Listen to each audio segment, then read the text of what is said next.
Good day to you. Welcome. It's Andy here and Talkin really. I was watching a video, TikTok video, and it was Disability Steve. He has a channel and talking about some woman, Helen Whatley, I presume is an MP of some sort in the government. I don't know who exactly she is. I don't really care. But what she's implying is that everybody, like myself, that we are a Sickfluencer. I'd never heard of it until recently, and I thought, well, here we go, we're getting desperate. Hi guys, welcome to the channel. Thank you for joining me and thank you for your continued support.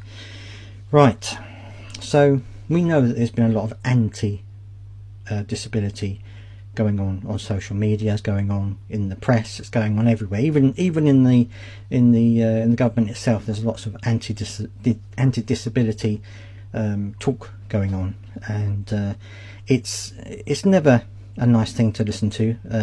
You see it on social media. You see people who are trying to help others getting called, scroungers and things like this, or being told that they're helping people to get PIP when that clearly isn't the case. And unfortunately, MP Helen Whatley has barreled into the whole thing by suggesting that the particular disability group in particular, and disability groups in general, or at least people who talk about disability on social media or on YouTube, TikTok, calling them Sickfluencers and saying that they're basically just trying to help people get PIP. She wanted to make it a criminal offence to do this type of thing, which I think is going a little bit far. But I think it's just beggars belief, to be fair, that this is going to be happening, because you see someone like Helen Whatley going out there and saying these things without really knowing what the connotations are going to be for that. This is going to be fueling those people who are against the disabled, or for whatever reason that might be. I don't know why someone would want to be like that, but it just fuels that, and it just makes life a lot harder for people who are disabled. And when you look at the situation where you've got people who are struggling with their benefits, struggling with the PIP process, with migration, all these different things that are going on at the moment, and then they're getting this on top of it. They can't even go onto social media without being called out and being told that they're scroungers or skiving or work shy. Well, the whole gambit of things that you get when you're called these things. And it really is very difficult to deal with, and I think that Helen Whatley should have known better.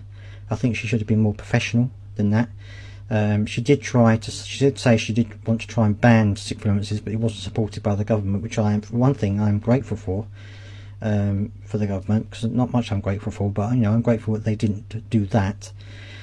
But I mean, we all know that there are certain people out there who may charge money to help people with their PIP process in various different ways. Obviously, you know who these people are, and their methods might be something which helps people get PIP. I've never been through this process with any of them, so I don't know myself.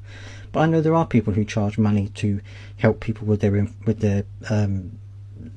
PIP forms or the universal credit or whatever it might be. And the way they do that is most of the time it's just to help people. I know there are those out there who may be using it for nefarious reasons, but I think that most people, like myself, and also like a lot of people on YouTube, a lot of people on TikTok, a lot of people on social media, they just want to help the disabled. They just want to help people, and it might be, it's just like the Citizens Advice Bureau. People go to them, they offer a service, they help people with their PIP forms, and there are people out there who do the same thing. They're not doing it for nefarious purposes. They're not telling people how to cheat the system. They're not going after them and saying, right, if you put this, this and this, you're definitely going to get PIP. They're not doing that. They're just helping people navigate, what is a very difficult process, and a very long-winded process and humiliating process. And I think that if you are a disabled person, you've been through that yourselves, you are then much better able to help somebody else, because you've been through that process. You know what's coming up ahead, you know what the pitfalls could be. Now that doesn't mean that they're helping them get PIP, it just means that they're trying to help those who may struggle trying to do the form. And I think that that's not necessarily anything bad with that, not anything wrong with that. You know, you can argue whatever you will about whether people should pay for that service, whether they should be charging people for that. I mean, that can be a debate for another time.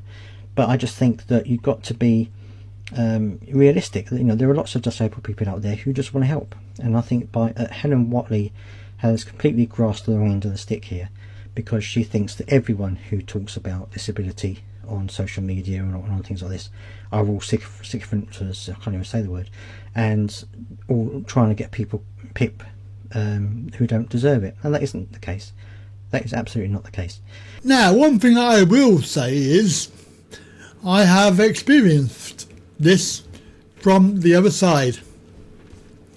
I was interested in getting some help from somebody quite famous on TikTok, and they are obviously in it for the money, because they were offering as a way of like getting you hooked.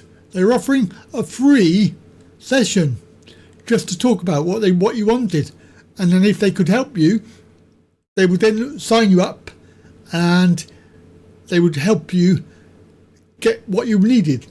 In this case, it was access to work. And on that access to work claim, they would put their fees. So you would actually be paying their fees through your claim, because there was a way that you could do that, and legally you could claim for help. And any sort of training courses, anything like that, you can claim for it. And they were willing to do that. However, because it was a free session, they cancelled it right last minute. Apparently the reason why they cancelled it is something came up. Yeah, probably a paid session came up. Anyway, a week later, they said, I contacted them again. I said, are you going to actually reschedule this? And they said, yes, another week. So I had to wait another week. Bear in mind that I've waited 3 weeks now. And the very last minute, in fact within the hour, they cancelled it. And this time, they didn't bother to rearrange it or anything like that. So I thought, well, you clearly are offering something for free because you want to get some money out of me, and I'm not paying you anything, so therefore you're not going to help me. An example of how people are obviously using this system to make money out of it. Now, don't get me wrong, because I'm not against being paid or charging for your time. My time is valuable. Now, if I was teaching you something like driving a car, maybe a computer program, maybe Tai Chi, I will be charging you a fee, because I'm a professional and it's my time I'm using up. Obviously, also bear in mind that I am self-employed, so I need to make a living. If I offer everybody free, then how am I ever going to make any money out of it and pay my bills? I'm not. So yes, I do understand the idea of giving free stuff, because it does help you generate the paid stuff, because you can upsell, as they call it, upsell. There are some others who will not do anything for you unless you pay up front, and they are the ones that are bringing this into the mainstream media. And this woman, whoever she is, clearly wanted to make it a criminal. And luckily they didn't agree with it, but that's a good thing. Otherwise, you would have to make the CAB criminal. Because let's face it, while the people volunteer their time for it, somebody's got to pay. Otherwise, who's paying for the room? Who's paying for the advertising? Who's paying for the phone calls? It's a paid service. It's just that you are not paying for it directly. So everything in life has a value. Your own time has a value. So whilst I have in the past done things for free for people, I would be more reluctant to do free stuff forever because I need to pay my bills. But I would not call myself a Sickfluencer because I don't do things for that reason. I do things to, as you'll see in the video, I do things to help people and I try and help them the best I can. So there you go. Yes, I don't know exactly what you think, but yeah, do let me know down below. And that's it from me. Have a very good day. Bye for now.